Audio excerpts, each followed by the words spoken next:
Hacı abi sen içeri devam çekiyor. Valla şeyde olsun, üşüsün. Çok teşekkür ederim. Sağ olasın. Az değil amca. Al bir tane daha. Tatlı yiyelim, tatlı konuşalım. Buyur abi. Sünnettir. Buyur amcam ben. Ya Allah. Afiyet baş şekli olsun inşallah.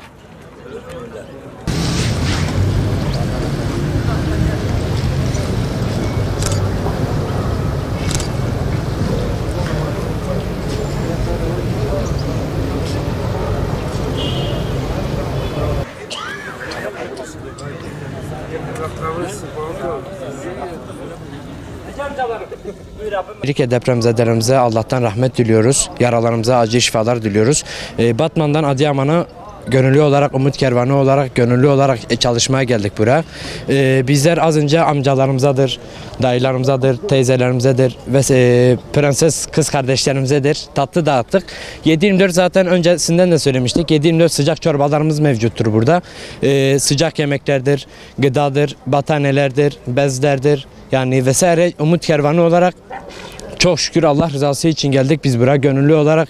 2 haftadır buradayım. 15 gün etti. 2 haftadır hemen hemen buradayım. Allah rızası için ben bayrama kadar da kalmayı düşünüyorum inşallah.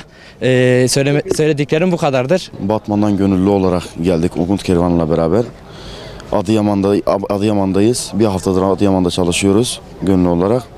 Rabbim Umut Kervanı'ndan razı olsun. Rabbim yardım gönderen halkımızdan da razı olsun. Biz Umut Kervanı olarak 24 saattir aktif çalışıyoruz elhamdülillah.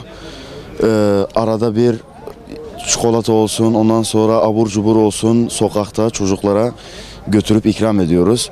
Rabbim yardım gönderen, yardım eden, burada gönüllü olarak çalışan bütün halkımızdan, milletimizden razı olsun. Batman'dan Umut Kervanı olarak, gönüllü olarak geldik. Adıyaman bölgesindeyiz şu an. Buradaki depremzede kardeşlerimize yardım etmeye geldik. 24 saat burada sıcak yemeğimiz pişiyor.